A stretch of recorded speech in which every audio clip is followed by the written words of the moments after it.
Em nome do Senhor, que privilégio poder estar com os irmãos nessa noite, cultuando aquele que é, que era e que há de vir. E dádiva do Senhor é o culto, irmãos. Como é bom estar na igreja, como é bom poder adorar junto com os irmãos. Como eu falei hoje pela manhã, esse é um dos meios que o Senhor deixou para nós, para nos alimentar, para nos renovar. De modo que o culto não deve ser um fardo da nossa vida. O culto é um momento abençoador. E quando nós, por algum motivo, deixamos de vir ao culto, nós deixamos de ser abençoados. Como é bom. Como é bom ouvir a congregação cantar, como é bom cantar louvores cristocêntricos que falam da pessoa do nosso Senhor Jesus Cristo e da sua obra de redenção. Como é bom. Como é bom. Meus irmãos, eu quero convidar todos vocês a abrirem a palavra de Deus no livro de Êxodo. Livro de Êxodo, capítulo 3. Eu confesso aos irmãos que lutei muito para pregar esse texto nessa noite, mas ele não saiu da minha cabeça, até mesmo quando eu estava estudando outra coisa para pregar. Então eu creio que o Senhor tem algo a nos falar nesta passagem, nesta noite. Livro de Êxodo, capítulo 3. Eu vou trabalhar com todo o capítulo 3, tá? Mas nessa primeira leitura, nós vamos ler a partir do verso 1 até o verso número 12, tá? Êxodo, capítulo 3, do verso 1 ao verso 12, nesse primeiro momento, mas nós vamos expor todo este capítulo, tá? A versão que eu estou utilizando é a Almeida Revista Atualizada, é a mesma que vai ser projetada aqui, mas se porventura você tem uma versão diferente, não se preocupe, algumas palavrinhas estarão, algumas palavrinhas estarão diferentes no texto, mas ainda assim você acompanha atentamente a leitura da palavra de Deus nessa noite. Diz assim a palavra do Senhor, Êxodo capítulo 3, a partir do verso 1, diz: Apacentava Moisés o rebanho de Jetro, seu sogro, sacerdote de Midian, e levando o rebanho para o lado ocidental do deserto, tá? Chegou ao monte de Deus, a Horebe. Apareceu-lhe o anjo do Senhor numa chama de fogo no meio de uma sarça. Moisés olhou e eis que a sarça ardia no fogo e a sarça não se consumia. Então disse consigo mesmo: irei para lá e verei essa grande maravilha, porque a sarça não se queima. Vendo o Senhor que ele se voltava para ver, Deus, do meio da sarça, o chamou e disse: Moisés, Moisés. Ele respondeu: eis-me aqui. Deus continuou: não te chegues para cá, tira a sandália dos pés, porque o lugar em que estás é terra santa. Disse mais: eu sou o Deus de teu pai, o Deus de Abraão, o Deus de Isaque, o Deus de Jacó. Moisés escondeu o rosto, porque temeu olhar para Deus. Disse ainda o Senhor: certamente vi a aflição do meu povo, que está no Egito, e ouvi o seu clamor por causa dos seus exatores, os seus opressores. Conheço-lhe o sofrimento. Por isso desci a fim de livrá-lo da mão dos egípcios e fazê-lo subir daquela terra a uma terra boa e ampla, terra que mana leite e mel, o lugar do cananeu, do eteu, do amorreu, do ferezeu, do eveu e do jebuseu. Pois o clamor dos filhos de Israel chegou até mim, e também vejo a opressão com que os egípcios os estão oprimindo. Vem agora, e eu te enviarei a Faraó, para que tires o meu povo, os filhos de Israel, do Egito. Então disse Moisés a Deus: quem sou eu para ir a Faraó e tirar do Egito os filhos de Israel? Deus lhe respondeu: eu serei contigo, e este será o sinal de que eu te enviei. Depois de haveres tirado o povo do Egito, servireis a Deus neste monte. Até aqui a leitura da palavra de Deus. Curva a sua cabeça, vamos orar ao Senhor, pedindo a Ele que fale ao nosso coração nessa noite. Senhor, nós te louvamos. Ó Deus, o nosso coração se alegra com a tua presença entre nós. E nesse momento que acabamos de ler a tua poderosa palavra, esteja os nossos ouvidos atentos à tua voz nessa noite. Seja o nosso coração um solo fértil, onde a semente do evangelho venha a ser plantada, Senhor. E possamos estar receptíveis à tua palavra nessa noite, Senhor. E que assim, ó Deus, toda e qualquer distração possa ser silenciada pelo Senhor. Possamos ouvir a sua voz, sermos alimentados, corrigidos, encorajados, edificados, Senhor Deus, fortalecidos pela tua verdade nessa noite. Como pregador da tua palavra, eu peço ao Senhor a clareza, a objetividade, para expor o texto sagrado, de modo que meus irmãos que aqui estão reunidos, aqueles que nos acompanham de casa, todos possamos compreender a palavra de Deus nessa noite. E que assim o nome do Senhor seja glorificado, e somente o nome do Senhor seja glorificado. Que a tua igreja possa ser abençoada, ó Deus. Que a tua verdade seja verdade na nossa vida. E que a tua vida que emana da Escritura seja vida na nossa vida, Deus. Para a glória do teu nome, nós oramos assim gratos, no nome de Jesus. Amém e amém. Meus amados irmãos, um dos eventos mais significativos na história da redenção do povo de Deus, sem dúvida, é o Êxodo. A maneira como, por mão forte e poderosa, o Senhor libertou os israelitas do Egito, os guiou e os sustentou no deserto, dando maná do céu, fazendo brotar água da rocha, sem dúvida são milagres que revelam, ou são sinais, operações extraordinárias que revelam uma magnificência do caráter do nosso Deus. Na passagem que nós lemos, meus amados irmãos, é uma passagem muito peculiar, porque aqui nós temos um encontro de Deus com Moisés. Moisés, então, é chamado pelo Senhor e é comissionado pelo Senhor neste encontro a ir ao Egito e ali proclamar a libertação. É interessante porque essa passagem ela contém várias características que chamam a nossa atenção. Sarça que não se queima, Moisés precisa tirar os pés, Moisés entra aqui numa espécie de diálogo com o Senhor que vai perpassar até o capítulo 4. Mas o fato é, meus queridos, que se nós não tivermos o cuidado ao ler e ao estudar essa passagem, nós nos perderemos nos detalhes e esqueceremos o verdadeiro ensino do texto sagrado. O que eu quero dizer, meus amados irmãos, é que ao nos depararmos com passagens conhecidas como essa, corremos o risco de colocar o foco nos personagens, naquilo que nos chama a atenção, como o caso da sarça que pegava fogo, mas não se consumia, e esquecermos o que de fato o Senhor deseja comunicar. O fato é, meus queridos, que passagem como essa nos mostra que o nosso Deus, ele se revela. E ele se revela de modo compreensível. Ele se revela de modo que o seu povo pode conhecê-lo. Nós vivemos uma época, meus amados irmãos, em que se justifica e até parece muito piedoso aquele jargão que diz: ninguém explica Deus.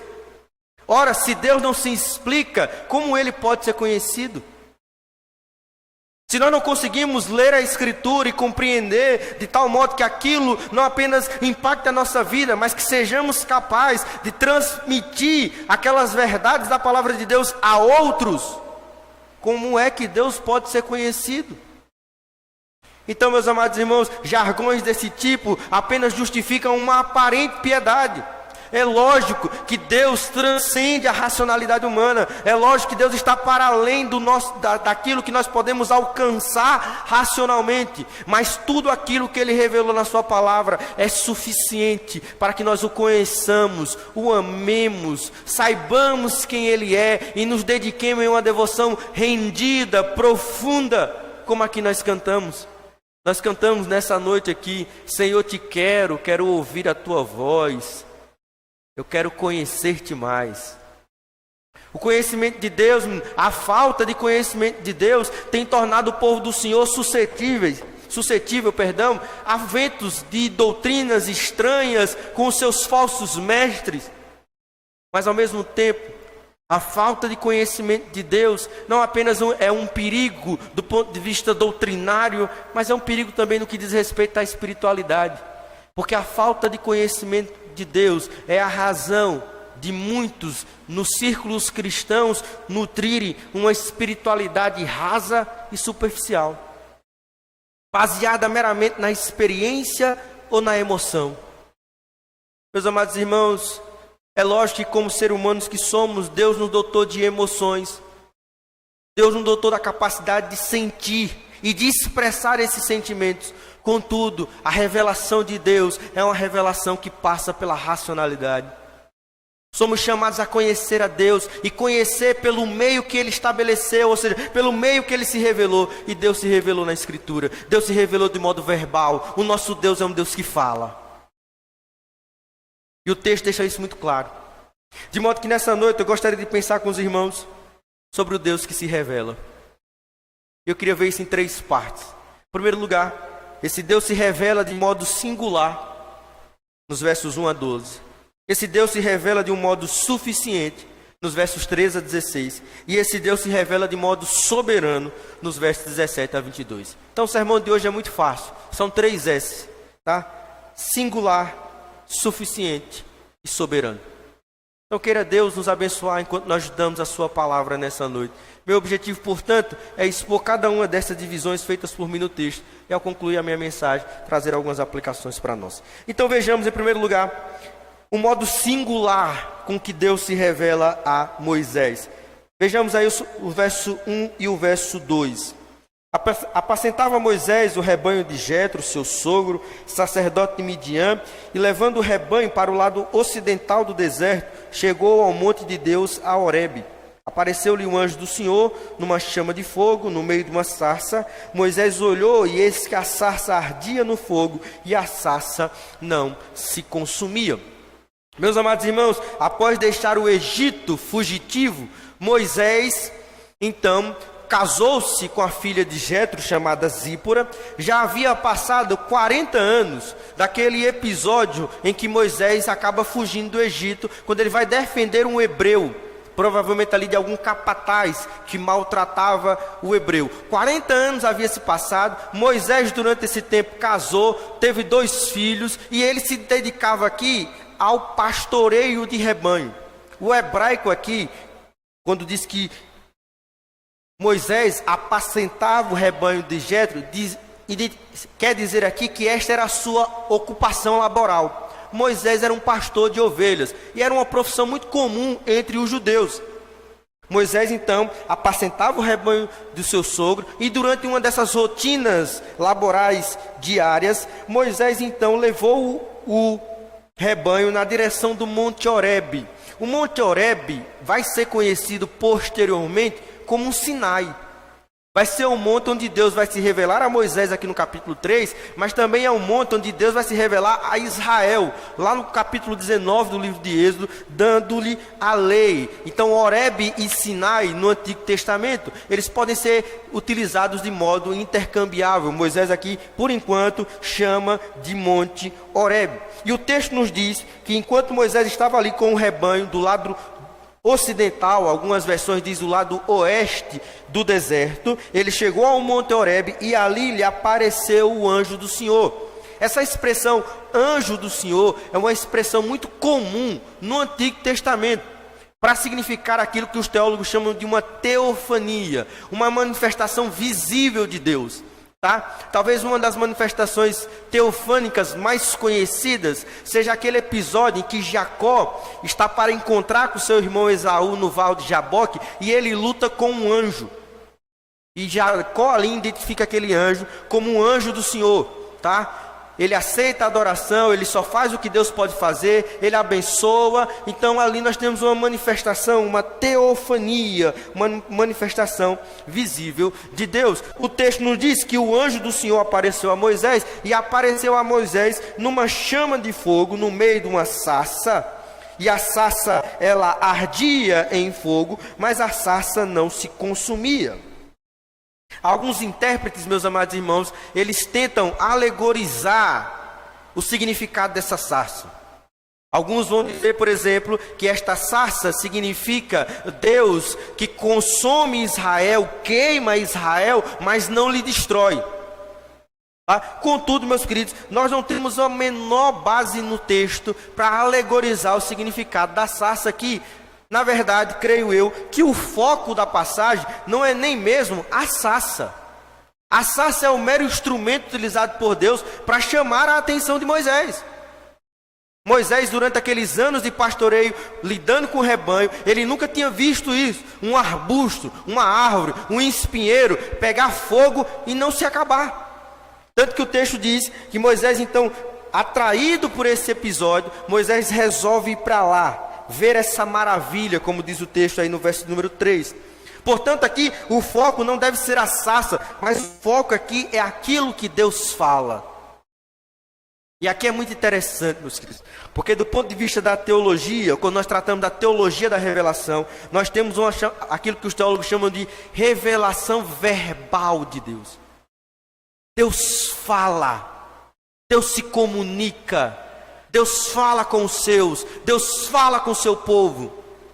E aqui Deus fala com Moisés, a partir do verso 4. Então, ou seja, o modo com que o modo com que Deus se revela a Moisés é um modo muito singular. Em nenhuma outra passagem da Escritura você tem Deus se revelando a alguém por meio de uma sarça. E essa singularidade de Deus aqui é refletida em pelo menos 3 características. Em primeiro lugar, na sua santidade. Lê comigo os versos 4 e 5. Vendo o Senhor que ele se voltava para ver, Deus do meio da sarça o chamou e disse: Moisés, Moisés. Ele respondeu: eis-me aqui. Deus continuou: não te chegues para cá, tira as sandálias dos pés, porque o lugar em que estás é terra santa. Aqui é importante ressaltar que a santidade aqui não é algo intrínseco à terra.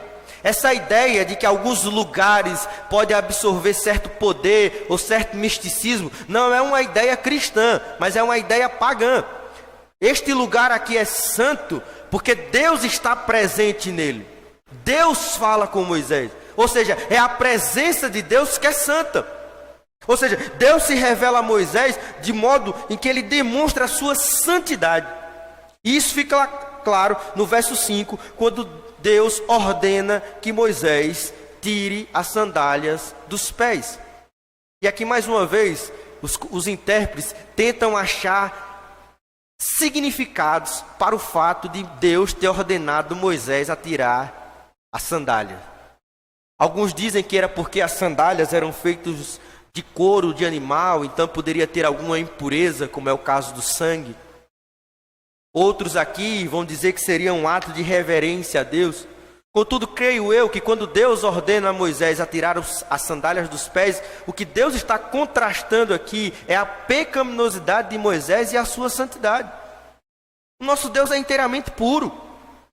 O nosso Deus não compactua com o pecado. O nosso Deus não tem no seu caráter, na sua pessoa e nos seus atos nenhuma mancha de impureza.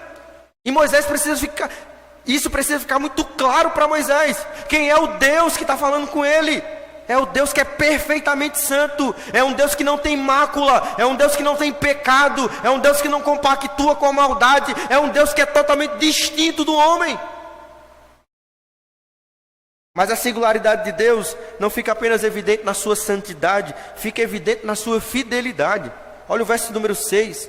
Disse mais: eu sou o Deus de seu pai, o Deus de Abraão, o Deus de Isaque e o Deus de Jacó. Moisés escondeu o rosto porque temeu olhar para Deus.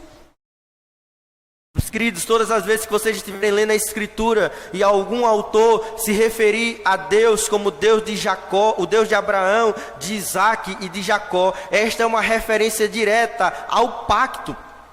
Deus está se revelando a Moisés aqui como um Deus pactual. O Deus da aliança, a aliança que fez com Noé, a aliança que fez com Abraão, a aliança que fez com Isaque e a aliança que fez com Jacó, e que é a aliança que ele fez com Israel, e do modo como cremos hoje, é a aliança que ele tem com a sua igreja. O nosso Deus é um Deus de aliança. Nosso Deus é um Deus pactual e Ele é fiel às suas promessas. Quando Deus diz assim: eu sou o Deus de Abraão, de Isaque e de Jacó, Deus está dizendo a Moisés: Moisés, eu não esqueci do meu povo. Eu irei cumprir a promessa feita a meu servo Abraão, quando intercedia, onde lhe foi revelado que os seus descendentes passariam 430 anos em cativeiro egípcio. Mas haveria de ter o dia em que o Senhor libertaria o seu povo. E o dia que Israel saiu do Egito foi exatamente o dia em que se completou os 430 anos. O nosso Deus é um Deus pactual, irmãos. O nosso Deus é um Deus de aliança. Mas o nosso Deus não é apenas um Deus santo, fiel nosso Deus também é um Deus presente. Lê comigo os versos de 7 a 9.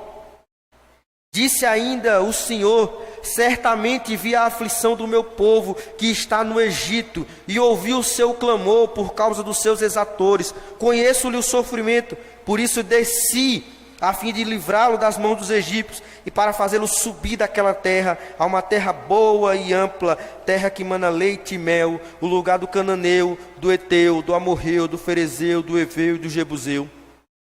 Pois o clamor dos filhos de Israel chegou até mim, e também vejo a opressão com que os egípcios estão oprimindo. Note você as seguintes expressões: vi, ouvi e conheço, no verso 7.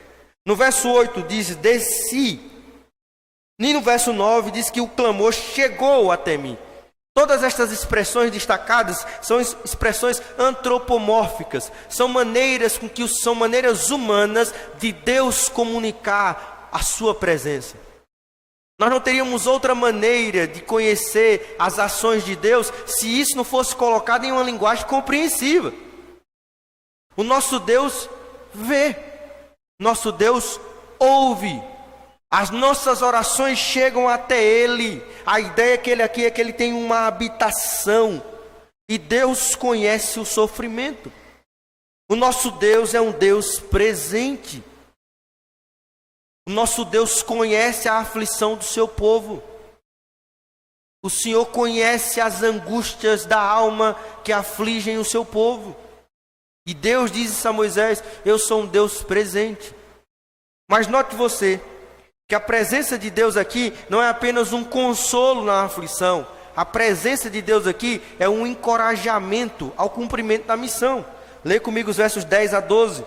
Vem agora, Deus dizendo, e eu te enviarei a Faraó, para que tires o meu povo, os filhos de Israel, do Egito. Então disse Moisés a Deus: quem sou eu para ir a Faraó e tirar do Egito os filhos de Israel? Deus lhe respondeu: eu serei contigo, e este será o sinal de que eu te enviei. Depois de haveres tirado o povo do Egito, servireis a Deus neste monte.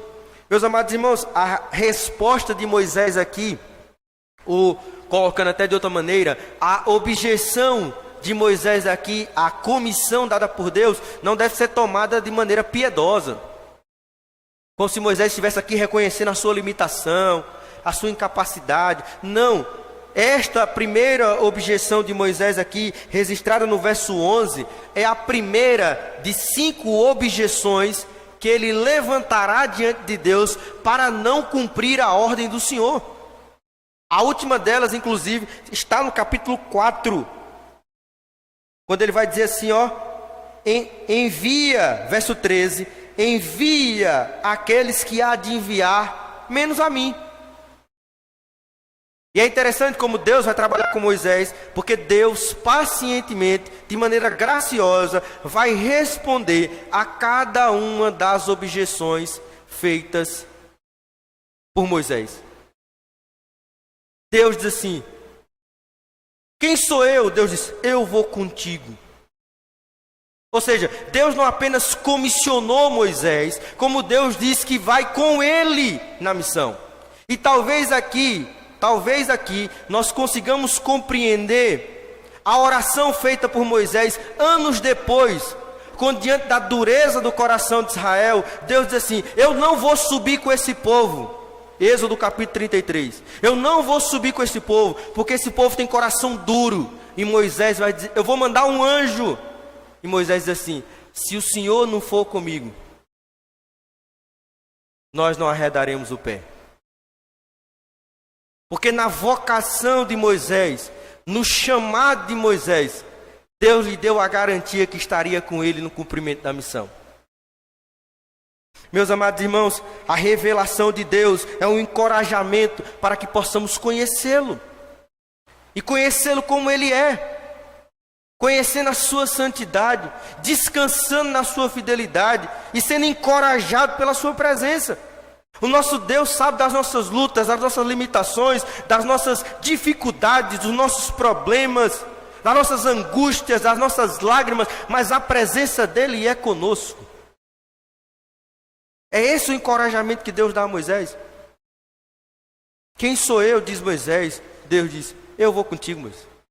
Então, em primeiro lugar, nós temos aqui um modo singular com o qual Deus se revela a Moisés. Mas, em segundo lugar, Deus se revela a Moisés de modo suficiente.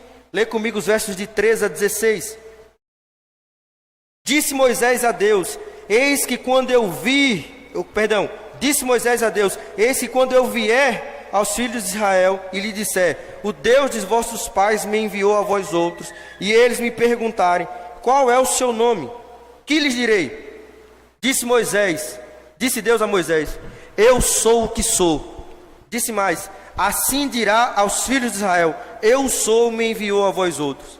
Disse Deus ainda a Moisés, assim dirá aos filhos de Israel, o Senhor, o Deus de vossos pais, o Deus de Abraão, o Deus de Isaque, o Deus de Jacó, me enviou a vós outros. Este é o meu nome eternamente, e assim serei lembrado de geração em geração. Vai, ajunta os anciãos de Israel e dize-lhes, o Senhor, o Deus dos vossos pais, o Deus de Abraão, o Deus de Isaque e o Deus de Jacó me apareceu dizendo, em verdade vos tenho visitado e visto que vos tem sido feito no Egito. Meus queridos, mais uma vez, há aqui entre os intérpretes muitas sugestões a respeito do porquê Moisés perguntar o nome de Deus, tá? Eu acho que eu já mencionei isso aqui, mas vou repetir hoje. Naquele episódio em que Jacó luta com um anjo, esta é uma pergunta que Jacó faz. Qual é o seu nome? E havia uma crença no mundo antigo que se você conhecesse o nome de alguma divindade, você poderia dominá-la. É lógico que essa crença não se aplica à verdade do cristianismo. Nosso Deus não é dominado por homem algum. Mas é curioso porque quando Moisés ouve a argumentativa de Deus dizendo que seria com ele no cumprimento daquela missão, Moisés diz, qual é o seu nome? O que é que eu vou dizer se eles me perguntarem quem foi que me enviou? E aqui você tem a famosa frase, eu sou o que sou. Essa tradução aqui é a tradução do tetragrama, tá? O hebraico ele não tem vogal, né? Que é traduzido por Iavé, ou Yahweh, ou Javé, ou Jeová, como você quiser. Tá? Alguns intérpretes tentam traduzir essa frase aqui colocando de modo futuro, como se Deus estivesse dizendo, eu serei para vocês aquilo que eu sou. Contudo, o ponto aqui, meus queridos, é que esta declaração de Deus aqui fala a respeito da sua aceidade. O nosso Deus não é um Deus criado. O nosso Deus não é um Deus carente.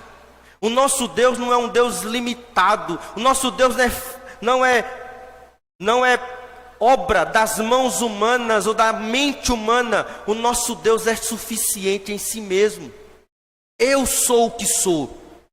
Eu sou.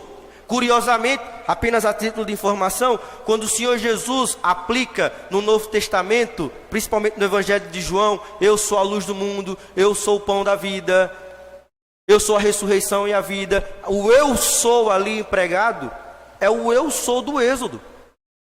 Jesus está claramente ali, ao fazer essas declarações, eu sou a luz do mundo, eu sou o pão da vida, afirmando a sua divindade, se identificando com esse Deus do Antigo Testamento, que revelou-se a Moisés e que se revelou ao povo de Israel. Eu sou o que sou. O nosso Deus é um Deus suficiente em si mesmo. Ah, meus queridos, como a gente precisa conhecer a Deus.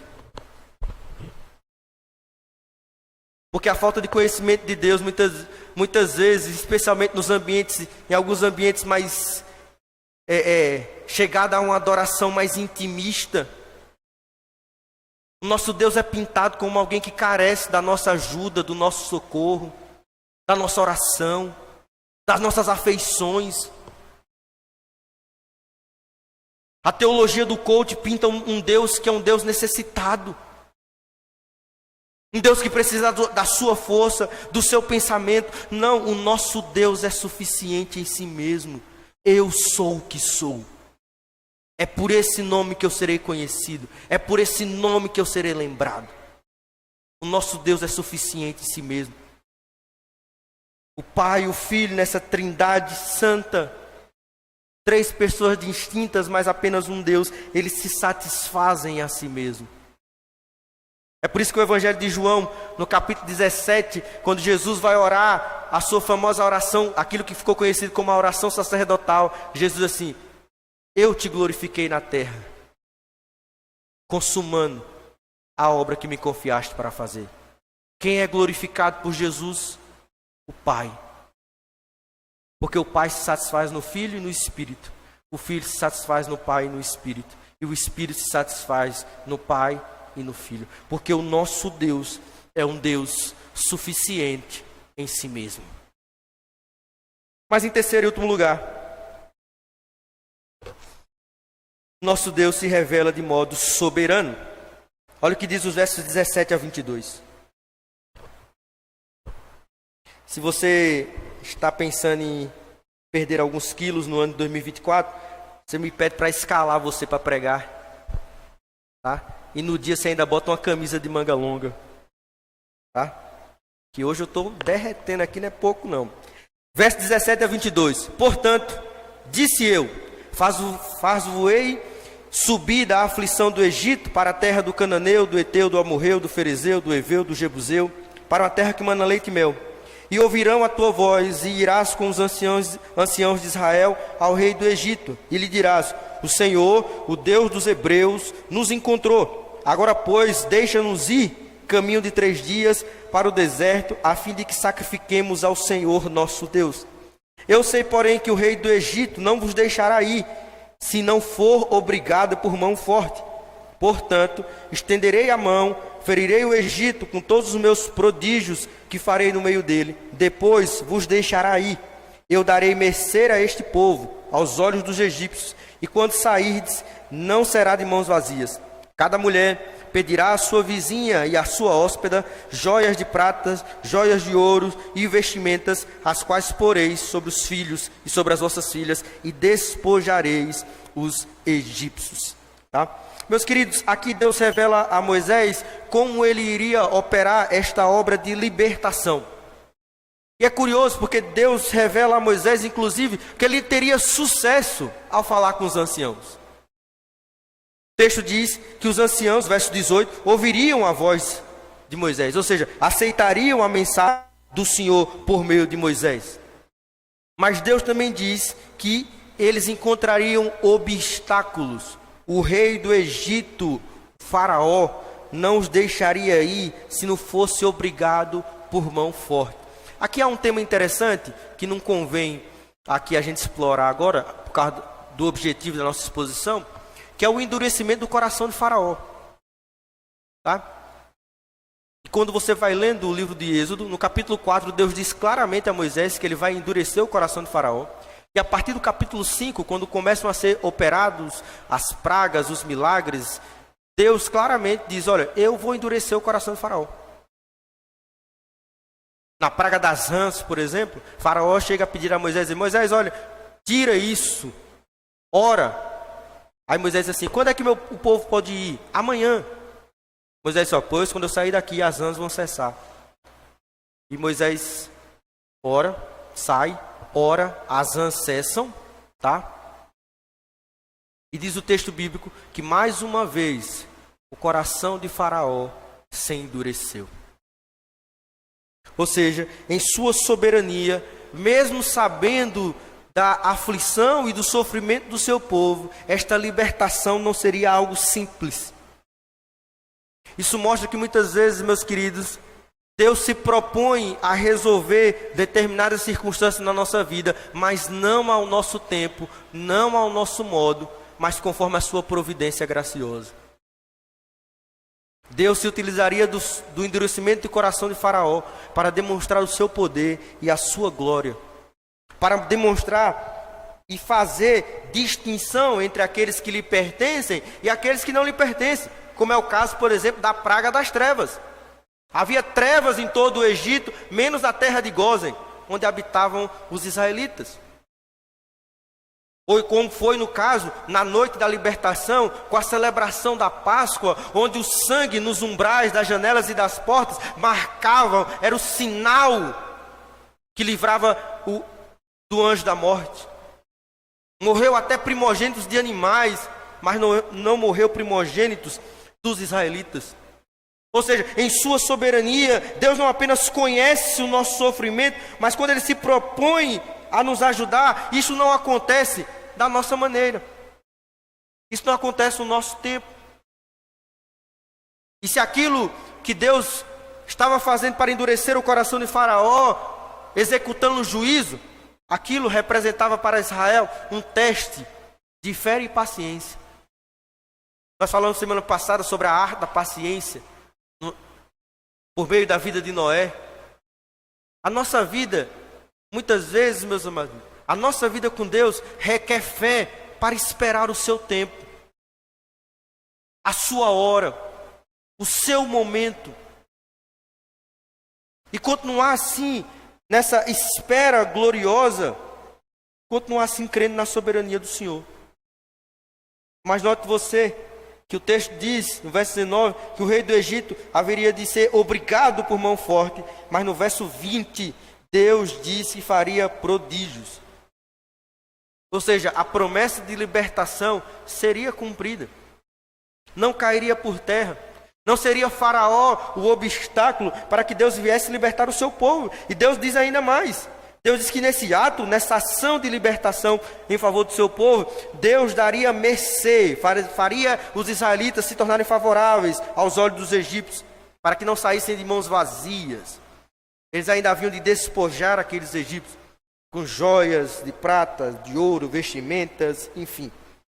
Alguns tentam ver aqui uma espécie de compensação financeira pelos anos de escravidão. Contudo, creio que não é uma objeção que deve ser considerada. É porque quando Deus nos abençoa com medida dobrada, sobrepujante, para sobrar. E Deus faz isso, inclusive, por meio dos bens materiais dos egípcios. Então, meus amados irmãos, Deus se revela a Moisés e aos israelitas, como a nós, de modo singular, fiel, suficiente e soberano. O que é que nós podemos aprender aqui? Eu quero concluir com estas lições hoje à noite.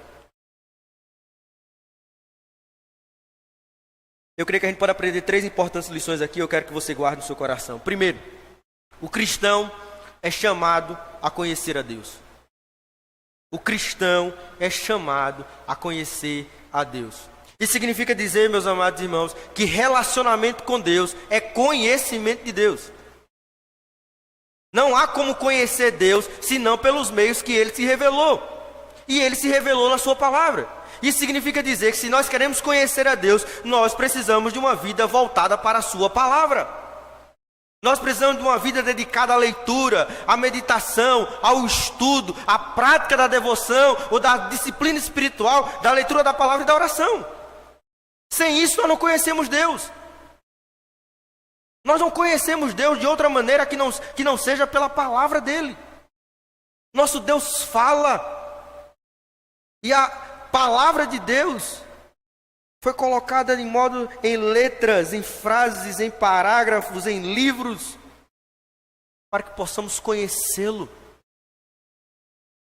Meus amados irmãos, uma das razões de vivermos uma vida superficial e rasa do aspecto da espiritualidade é a falta de conhecimento de Deus. É a falta de conhecimento de Deus. Uma das razões de muitas vezes nos encontrarmos perplexos diante da maldade dos homens, das grandes tragédias, não é outra coisa que não seja a falta de conhecimento de Deus. Eu e você somos chamados a conhecer Deus, conhecê-lo e conhecer pelos meios que Ele se revelou. E Ele se revelou na sua palavra.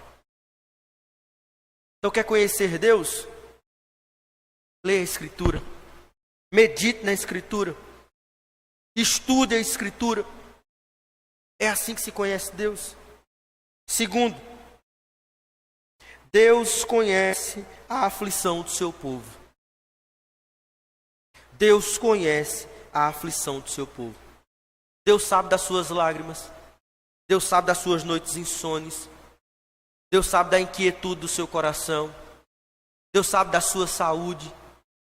Deus sabe dos pensamentos que lhe perturbam. Deus sabe dos seus medos. Deus conhece a aflição do seu povo. Em alguns casos, em sua soberania e providência, Ele irá resolver. Em outros, Ele dirá espere.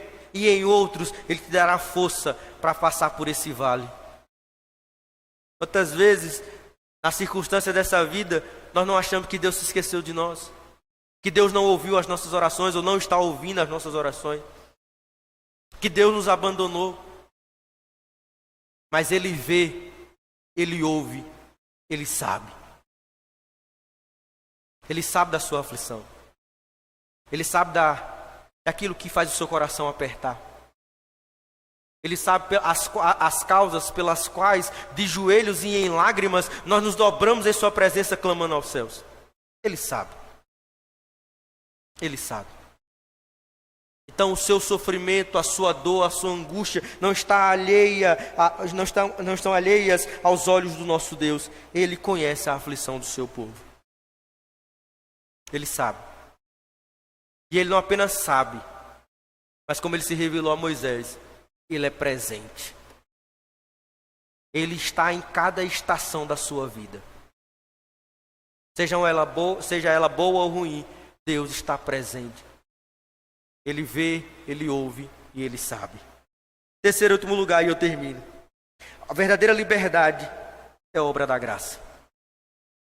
Assim como esse Deus se revelou a Moisés e aos israelitas e disse que desceria para libertar Israel do cativeiro egípcio, na plenitude dos tempos, na linguagem do apóstolo Paulo, esse Deus encarnou na pessoa de Jesus Cristo. De fato, Ele desceu. Ele veio do céu, ocupou o ventre de uma pecadora, foi colocado na manjedoura nos primeiros dias do seu nascimento, pisou a criação que pela palavra Ele criou, experimentou a vida humana em toda a sua totalidade. Ele sentiu fome, sede, tristeza, foi traído por um dos seus, foi pregado no madeiro, colocado num túmulo, mas ao terceiro dia Ele ressuscitou. E Ele ressuscitou para trazer a verdadeira liberdade. Porque se os israelitas deste tempo estavam presos num cativeiro opressor do Egito, todos nós já nos encontramos presos no cativeiro dos nossos pecados. Todos nós, na linguagem do apóstolo Paulo, na carta aos Efésios, no capítulo 2, nos encontrávamos mortos em nossos delitos e pecados, presos às vaidades do nosso pensamento. Mas aquele que desceu levou cativo o cativeiro. Aquele que desceu proclamou liberdade aos cativos. Aquele que desceu pela sua graça pode nos libertar nesta noite. Aquele que desceu é o Deus gracioso que diz: eu sou o que sou, e no meu nome há liberdade. O Deus que se revela é um Deus que devemos conhecer. É um Deus que sabe da nossa aflição. E é um Deus que nos dá liberdade mediante Cristo Jesus. Vamos orar? Senhor, obrigado pela Tua palavra nesta noite. O Teu Espírito aplique esta palavra no nosso coração.